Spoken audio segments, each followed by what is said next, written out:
pulis na nandito sa harap ng Malacanang mga kababayan, nakakaputi ng green. Grabe, ang dami nila at dubli-dubli yung mga harang nila. May mga wire, no? At mga Grabe mga kababayan, kung makikita po natin talagang ang mga kapulisan ay dubli-dubli po itong harang na kanilang inano rito, no? Talagang binakuran po ito na hindi talaga basta-basta ano itong mga rallyista rito, no, makapasok sa Malacanang mismo. At grabe nga po ang dami, halos umabot po siguro ng 100,000 ang kabuuan po, no, simula doon sa may Luneta, Mendiola, no, na naglalakad sila patungo po rito sa may Malacanang mga kababayan ko. Yan, kaya sa ating mga kababayan dyan, please paki-like po, paki-share ng video natin nang sa ganun ang ating mga kababayan ay talagang galit na galit, no, sa nangyayari sa korupsyon po dito sa ating bansang Pilipinas, na kung saan mga kababayan ko napakarami pong sangkot na senador dito at congressman mga kababayan ko, at galit na talaga itong taong bayan. Sana naman po mga kababayan, no, hindi lang talaga, no, magkasakitan na naman katulad nung nakaraan, talagang nagkasakitan. Ito nga po at panibagong ano na naman ito, no, hamon ng gobyerno, no, mga kababayan, na kung saan talagang dapat si PBBM ay panagutin, no, itong mga dapat managot, lalo na yung mga sangkot po dito sa maanumalyang flood control, na kung saan mga kababayan si BBM lang naman, no, kung hindi dahil sa kanya hindi maisisiwalat ang buong korupsyon na nangyayari sa sa mga politiko na mga ganid sa sa kaban ng bayan. Yan, kung makikita natin talagang yan, nagsidamihan na, no, ang dami na, nagsidatingan na mga kababayan, at mukhang haharangan na itong mga truck, no, dito sa na ito, area na to. Yan, may mga truck na rin po mga kababayan, nagsidatingan. Yan, alam nyo mga kababayan, no, sana lang po yung mga kapulisan natin, wag din natin basta-basta binabato, kasi alam naman natin, no, sila po ang nagbabantay ng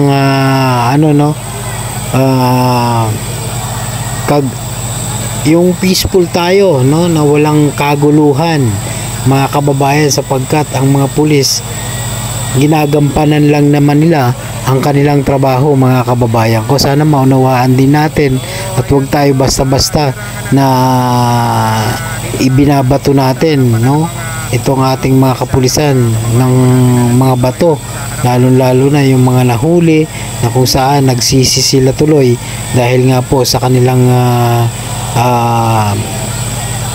pagbabato sa mga kapulisan, at kung ano-ano pong ginagawa nila na hakbang para lamang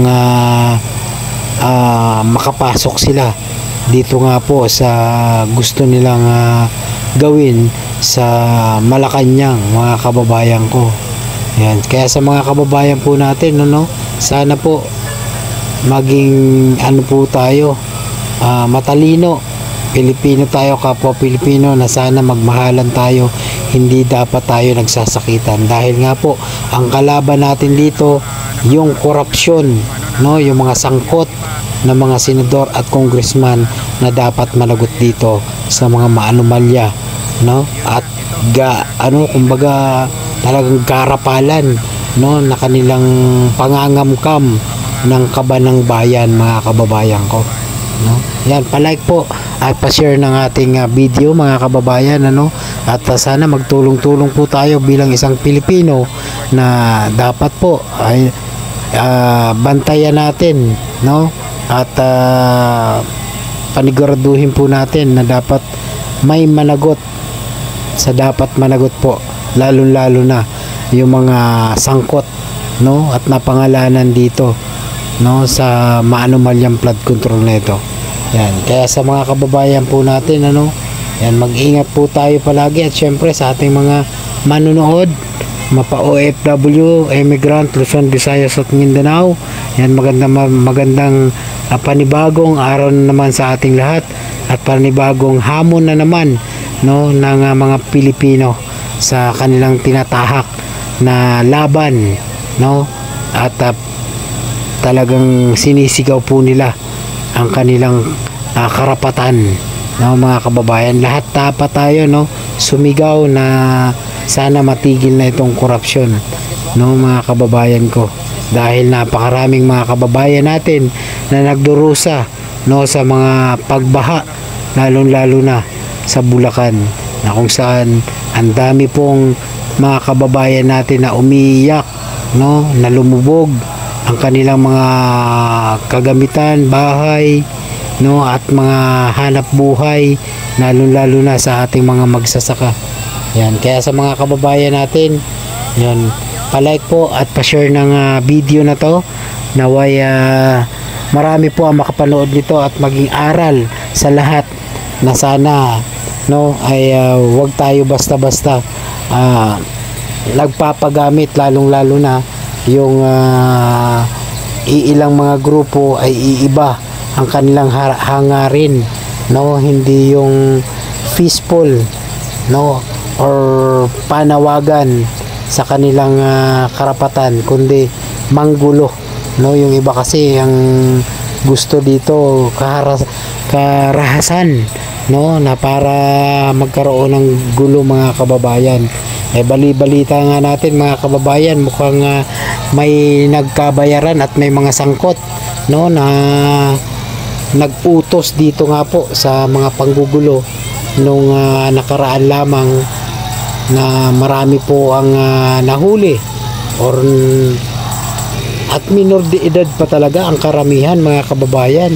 Kung makikita natin, ano, mga kababayan, talagang karamihan mga bata pa, no.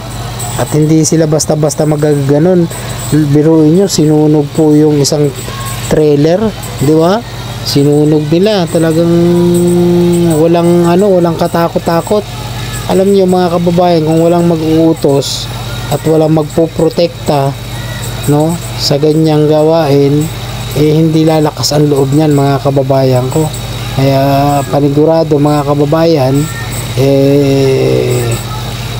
alam na, no, kung sino-sino siguro ang at balita natin, papaimbestigahan nga ito, mga kababayan, at kakasuhan ang dapat kasuhan sa mga sangkot dito, no, sa mga kaguluhan nung nakaraang rallies nung September 21. Kaya panigurado po, may kakanta at kakanta na naman dito na masasangkot na matataas, mga kababayan. Kaya mag-ingat po tayo, mga kababayan, at God bless po sa atin lahat. Like, share at subscribe na rin po sa ating